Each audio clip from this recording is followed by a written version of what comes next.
एक कोई पत्रकार है, वो पत्रकार बाबाओं पर रिसर्च कर रहा है। किस पे? साधु महात्माओं पर रिसर्च कर रहा है। हरिद्वार चला जाता है। कहां चला जाता है? वहां वो देखता है कि एक बाबा जी है जो सुबह सुबह डेली 4 बजे उठते हैं, ठंड के दिनों में, दिसंबर जनवरी के महीने में गंगा जी की धार में खड़े होके नंग धड़ंग खड़े होके नहाते हैं और डेली सेम रूटीन फॉलो करते हैं। एक दिन उन पत्रकार ने उन बाबा जी कहा कि बाबा जी, सुबह सुबह 4 बजे इतनी ठंड में, इतने ठंडे पानी में, गंगा जी के सामने आती हुई धार में जाके खड़े होते हो, डर नहीं लगता कि कभी गंगा जी अंदर ही रख लेगी? और बाबा जी ने उस पत्रकार का डर, भय, काम, क्रोध, लालच, ईर्ष्या, जलन, मोह, माया, इन सब से मैं बहुत ऊपर उठ चुका हूं। यह सब चीजें मुझे अधिक प्रभावित करती। पत्रकार को बाबा जी बड़े प्रभावित करते हैं। यार गजब आदमी है। पत्रकार बाबा जी को फॉलो करता है, डेली बातचीत करता है, डेली मिलता है। एक दिन बाबा जी उस पत्रकार कहते हैं, आओ तुम एक कहानी सुनाता हूं।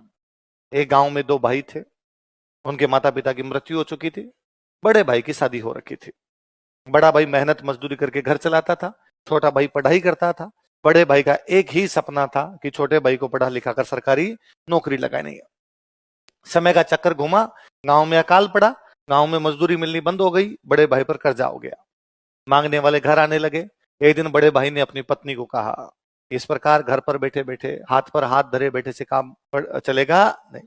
मैं बाहर जाता हूँ, पैसे कमा कर लाता हूँ, गांव का कर्जा पूरा चुकाता हूँ, तब तक तुम घर संभालना। मैं हर महीने तुम्हें घर के खर्चे के रुपए भेजता रहूंगा, तुम उनसे घर चलाना, छोटे भाई को पढ़ाना, इसकी पढ़ाई बंद होने मत देना। जब मैं खूब सारे रुपए लेकर लौटूंगा तब अपने गांव का कर्जा चुका देंगे। और तुमसे यदि कोई गांव वाला मांगने के लिए है, तुम कहना कि मेरा आदमी घर पर नहीं है। बड़ा भाई रात के अंधेरे में चुपचाप वो गांव छोड़कर किसी दूसरे शहर में कमाने के लिए चला जाता है। अगले दिन जब मांगने वाले आए, उसकी पत्नी ने कहा कि पति घर पर नहीं है। मांगने वाले धीरे धीरे आने बंद हो गए। उस पति ने शुरुआत के 2-3 महीनों में लगातार अपनी पत्नी को पैसे भेजे। वह पत्नी अपने देवर को पढ़ाती रही, अपना घर चलाती रही। 2-3 महीनों बाद में उस व्यक्ति ने पैसे भेजने बंद किए, वो तो ठीक, उसके समाचार मिलने भी बंद हो गए। अब उसकी कोई सूचना नहीं थी। उस महिला ने थोड़ी बहुत जो जमा पूंजी उसने कर रखी थी, उससे 1-2 महीने घर चलाया। पर यदि जमा पूंजी होती तो बड़े भाई को घर छोड़ना ही क्यों पड़ता? जब पैसे आने बंद हुए, समाचार मिलने बंद हुए, उसने सोचा क्या पता कहीं दूर चले गए कमाने के लिए, पैसे नहीं भेज पाए हो, बाद में भेज देंगे। पर अब घर कैसे चलाया जाए? उस महिला ने मेहनत मजदूरी करना शुरू किया, क्योंकि वो जानती थी कि छोटे जो देवर है मेरा, उसकी पढ़ाई करवानी। पति कह के गए थे कि इसकी पढ़ाई छूटनी नहीं चाहिए। वो अपने देवर को पढ़ाती है, मेहनत मजदूरी करती है। समय बीतता गया, छोटा भाई सरकारी नौकरी लग जाता है। बड़े भाई के अब भी कोई समाचार नहीं थे। गांव वालों की मीटिंग हुई और यह तय किया गया कि बड़ा भाई मर चुका है, इसलिए अब तक उसका कोई समाचार नहीं है। यदि बड़ा भाई मर चुका है तो उस महिला को विधवा घोषित कर दिया गया, और विधवा महिला पर उसके पीहर वालों का अधिकार होता, तो उसके पिताजी उसको लेकर चले गए। उस महिला का बाप एक शराबी व्यक्ति था। एक दिन वह रात को देखती है कि उसके पिता जो है वो एक सेठ से उसका सौदा कर रहे हैं, इतने रुपए दोगे तो मैं मेरी बेटी को तुम्हें बेच दूंगा। सेठ नेगोशिएशन कर रहा है कि इतने नहीं दूंगा, इतने कम ले लो, और बाप थोड़े रुपए ज्यादा मांग रहा है। वो जब ये कंडीशन देखती उसको लगता है कि यदि मुझे बेच दिया गया, कहीं नौकरानी बनकर रहना पड़ेगा, क्या पता जो लेकर जाए वो आगे और बेच दे, जिंदगी स्लेव जैसी हो जाएगी। वो वहां से भाग जाती है, भागकर वापस अपने देवर के पास आती है। अपने देवर को आकर कहती है मुझे बचाओ, क्योंकि मेरे पिता मुझे बेच रहे हैं। देवर ने उन्हें कहा कि भाई आप पर आपके पिता का अधिकार है, आप विधवा महिला हो, इसलिए मैं क्या कर सकता हूँ इसके अंदर। उसने कहा कि गांव के सामाजिक रीति रिवाज ये कहते हैं कि देवर अपनी भाभी से विवाह कर सकता है, विधवा भाभी से विवाह कर सकता है। गांव में इस प्रकार के नाते होते हैं। तुम मेरे से विवाह कर लो, यदि तुम मुझसे विवाह कर लोगे तो फिर मेरे पर तुम्हारा अधिकार हो जाएगा, और तुम्हारा अधिकार हो जाएगा तो मेरे पिता मुझे बेच नहीं पाएंगे।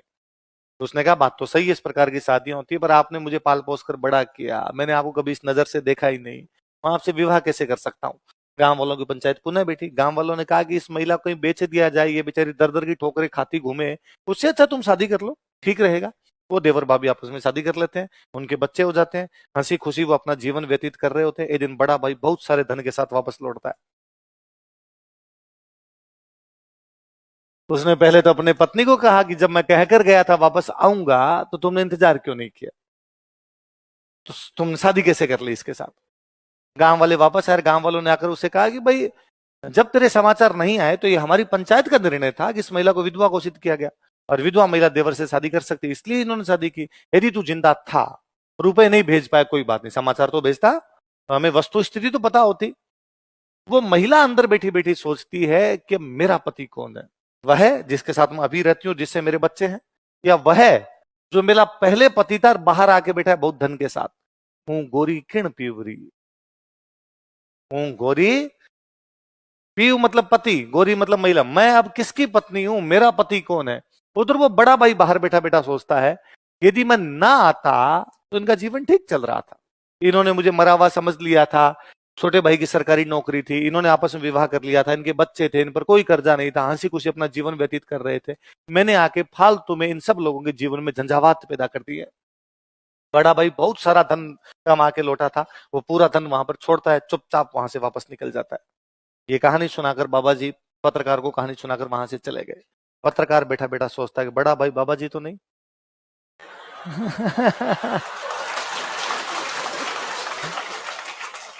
क्योंकि बाबा जी ने शुरू में क्या कहा था, डर भय काम क्रोध मोह माया लालच ईर्ष्या जलन, इन सबसे मैं ऊपर आदमी तभी उठता है जब मोटा झटका लगे।